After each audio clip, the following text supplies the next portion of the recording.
2000년 전 백제의 숨결이 깃든 도시 서울. 백제왕도의 유적과 유물은 어떻게 우리 앞에 다시 나타날 수 있었을까요? 잊혀진 백제왕도 한성의 역사를 찾고 있는 한성백제박물관 백제학연구소를 찾아가 그 이야기를 들어보겠습니다.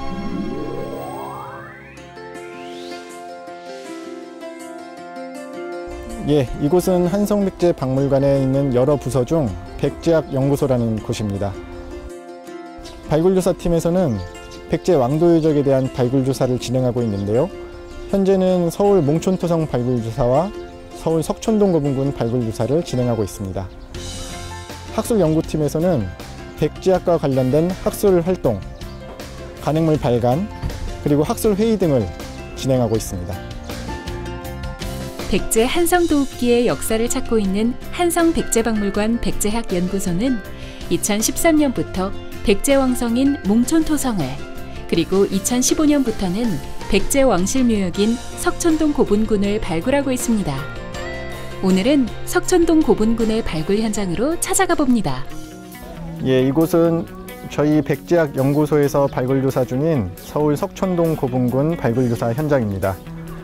이곳 석촌동 고분군은 한성기 백제의 왕들이 묻혀있는 왕릉구역으로서 기존에 발굴조사된 왕릉 이외에 새롭게 조사된 왕릉들을 저희가 조사하고 있는 곳입니다.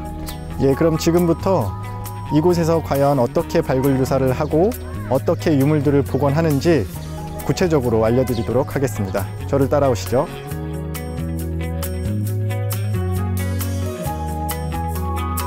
이곳 석촌동 고분군은 그 백제 한성기의 그 왕릉지구입니다.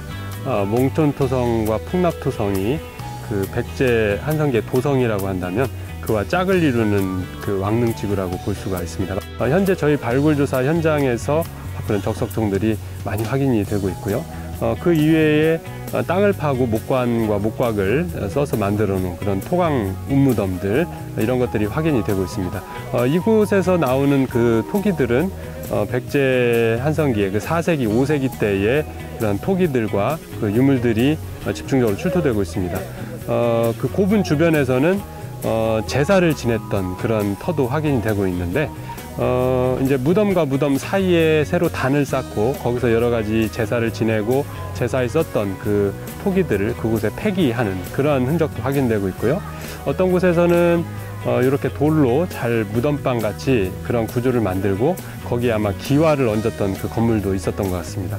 제사를 지냈던 그곳을 보면 그곳에 많은 그 동물뼈도 확인이 되고 금 귀걸이, 그 다음에 여러 가지 금제 장식품들, 이런 것들이 들어가 있는데요. 아마 제사 지낸 후에 자기들이 폐용하고 있던 그런 장식구들을 이렇게 공납하는 그런 행위도 있었던 걸로 추정이 됩니다.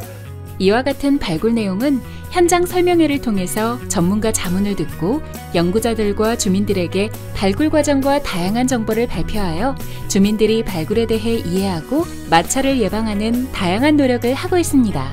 이제 발굴 조사의 과정에 대하여 알아볼까요?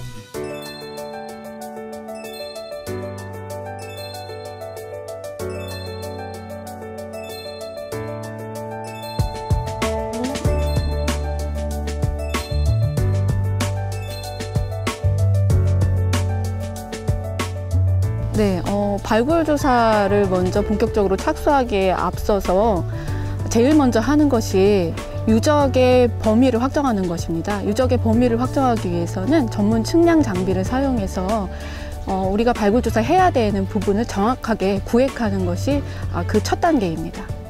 측량을 하는 것은 우리가 그리드 구획이라고 해서요. 발굴 조사 구역을 네모난 모양으로 그리드를 구획합니다. 그리드의 규모는 한 10m에서 20m 규모로 다양한데요. 저희 유적은 10m 규모로 그리드가 짜여져 있습니다. 그 남북 방향으로 그리드 구획이 되면은 그때 드디어 본격적인 발굴 조사에 착수하게 됩니다. 유구를 확인하기 위해서는 지금 현재 쌓여져 있는 유적 위에 쌓여져 있는 흙을 먼저 제거하게 됩니다. 그 흙을 장비나 사람이 제거를 한 다음에는 유구면이 노출되게 되겠죠. 우리가 그 유구를 명확하게 선을 잡기 위해서는 그 토양의 알갱이의 차이나 혹은 색조를 통해서 구별을 하게 되는데요. 장비를 통해서 금을 그어주고 발굴의 편의상 흰색 페인트로 유구의 선을 명확하게 드러나게 합니다. 유구선이 확실하게 확인이 되면은 그 다음에는 먼저 사진 촬영을 해서 현재 상황을 사진으로 기록해 주고요. 실질적인 측량을 하기 위해서 그 유구를 도면으로 옮겨주는 작업을 저희가 진행을 하게 되는데요. 그러기 위해서 유구 위에 실측선을 설치하게 됩니다. 실측선은 십자를 맞춰서 설치를 하고 거기에 가운데 부분에 토층 뚝을 남겨주게 되는데요. 토층 뚝을 남김으로써 유구 내부에 쌓여진 흙이 어떤 과정을 거쳐서 쌓이게 됐나라는 그런 어떤 발굴조사 기록을 하기 위해서 그런 뚝을 남기게 됩니다. 그래서 그런 실측선을 남기게 된 다음에는 장비를 세우는데요. 그 레벨을 활용해서 실측을 하고 그 다음에 그것을 방안지 도면에 옮겨주게 됩니다. 방안지 도면에 옮길 때는 유구가 워낙 크다 보니까 10분의 1이나 20분의 1 정도로 축소를 해서 방안지 도면에 옮기고요. 그러한 작업들이 다 끝난 다음에는 다시 한번 사진 촬영을 해줍니다. 유구 내부를 구성하고 있는 혹은 유구 내부에 퇴적되어 있는 층위를 조사하는 방법에는 여러 가지 방법들이 있는데요. 그 중에서도 보시는 것은 층위가 쌓인 순서의 경계를 찾아서 이렇게 표현을 하고요. 이렇게 토층 조사가 끝나면 이러한 것을 다시 또 사진을 찍고 도면으로 기록하게 됩니다. 그래서 이러한 과정을 거쳐서 유적이 어떻게 형성되어 왔나라는 것을 저희가 최종적으로는 살펴볼 수 있습니다. 유구를 촬영하는 방법으로는 먼저 사람이 사진기를 들고 사다리나 바닥에서 유구를 찍는 방법이 있습니다. 그리고 붐캠이라고 하는 장대같이 생긴 기다란 장비를 활용해서 높은 곳에서 내려다보면서 사진을 촬영합니다. 넓은 범위의 유적을 촬영할 때는 드론을 활용합니다. 드론을 띄워 공중에서 유적을 내려다보면서 촬영합니다. 드론을 통해 유적과 유적이 있는 주변 환경을 같이 기록합니다. 유구 내부 조사를 할 때는 여러분이 잘 알고 계시는 톡이나 혹은 장신구들이 나올 수가 있는데요.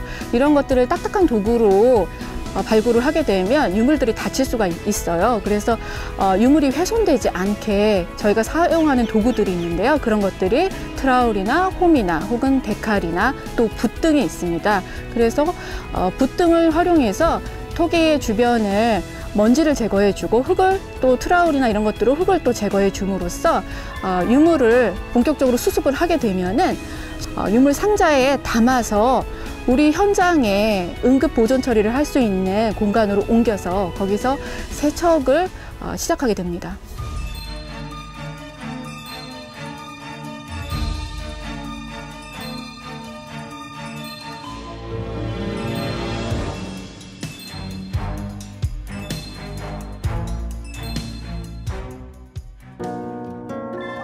먼저 수습된 유물을 세척하는 과정을 거칩니다.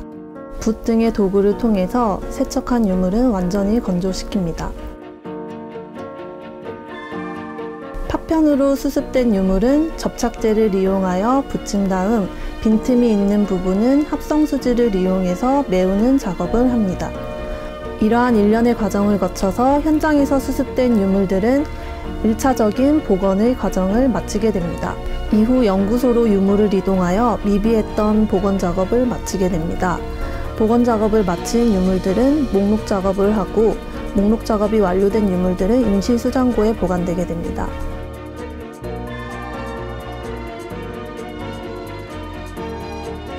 네, 이곳은 발굴 조사를 통해 출토된 유물들을 세척, 복원하고 실측을 하는 동안 출토 유물들을 임시로 보관을 하는 수장 시설입니다.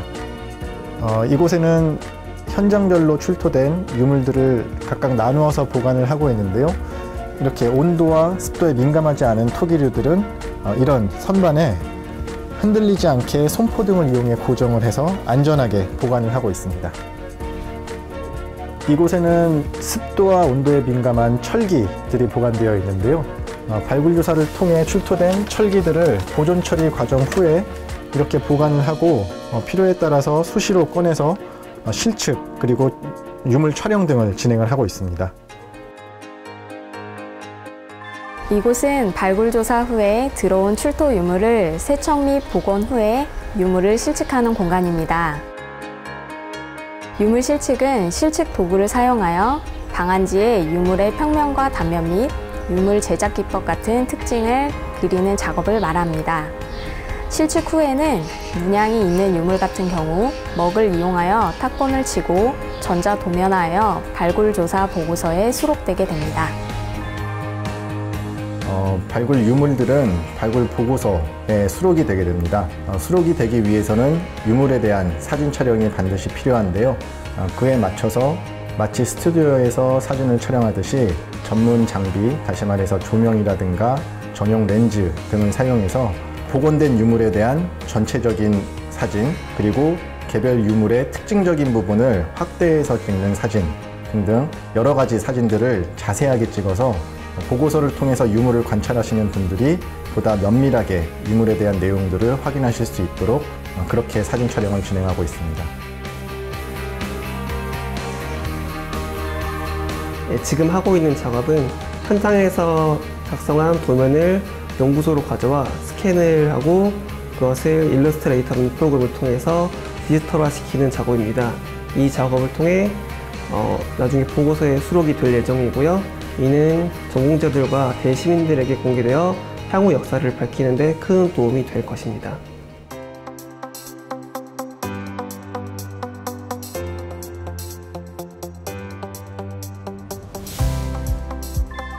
발굴된 유물들은 보존 처리를 마치면 박물관 수장고로 자리를 옮기게 됩니다.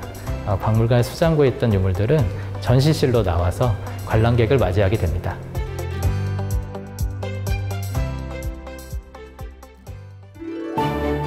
땅속에서 2000년 전 유물을 발굴하여 백제의 역사를 밝히고 있는 사람들. 고고학자들에게 발굴은 어떤 의미가 있을까요? 그리고 미래의 고고학자를 꿈꾸는 여러분에게 고고학자들은 어떤 생각을 전해주고 싶을까요? 자, 그럼 고고학자들의 이야기를 한번 들어볼까요?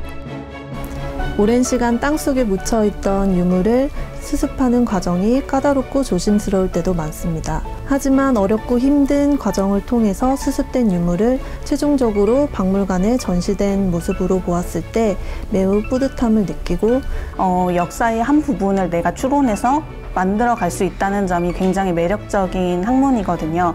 단순히 꺼내는 것이 아니고 그거를 그림을 그리고 사진을 찍고 그걸로 논문도 쓰고 하는 그 자체가 역사를 좋아하는 사람들이라면 충분히 도전해 볼 수 있는, 여행을 좋아하고 역사를 좋아한다면 한 번쯤 해보고 싶다는 로망이 생길 만한 직업인 것 같아요. 공부하면서 또 제가 좋아하는 일을 할 수 있어서 너무 좋고요. 다만 현장, 야외라는 곳에서 일을 하기 때문에 더울 때는 또 밖에 있어야 돼서 땀이 많이 나고 겨울에도 추운 곳에서 일을 하기 때문에 핫팩이나 이런 여러 가지 따뜻한 물품들을 몸에 붙이고 일을 해야 돼서 춥기도 추운데요. 그런 단점을 상쇄할 만큼 매력적인 것이 발굴조사라고 생각합니다. 분야가 굉장히 다양하기 때문에 국사하고 접목시켜서 할 수 있는 방향을 잘 정해서 평소에 너무 교과서적인 공부나 거창한 공부를 하기보다는 자신이 흥미있는 분야의 책을 놀이처럼 재밌게 많이 읽는 것이 더 좋다고 생각을 합니다. 발굴조사는 기본적으로 연구가 병행이 되기 때문에 역사와 관련된 외국어를 많이 이해하시는 것도 좋을 것 같고요. 특히 이 고고학은 필드에서 직접 경험하는 것이 중요합니다. 여러 기관을 통해서 알아보시면 발굴체험 학습이 많으니까 발굴체험 학습을 신청해서 체험해 보시면 과거와 현재, 미래를 통한 이 고고학적 그 발굴 현장을 직접 몸소 체험해 주셨으면 더욱더 좋을 것 같습니다. 여러분도 본인이 좋아하는 일을 앞으로도 하시려면은 본인 체력 것들을 조금 기르는 노력을 많이 해야 될 것 같아요. 생각하는 것과 뭐 꿈과 이상은 상당히 차이가 있을 수 있죠. 하지만 뭐 제가 이 일을 하면서 가장 좋았던 거는 책으로만 접할 수 있었던 거를 내가 실제로 지금 밟고 있다는 것 자체만으로도 굉장히 가슴이 뛴다는 거를 친구들한테 한 번쯤은 말해주고 싶어요. 땅속에 잠든 백제의 역사는 미래 고고학자인 여러분의 손길을 기다리고 있습니다.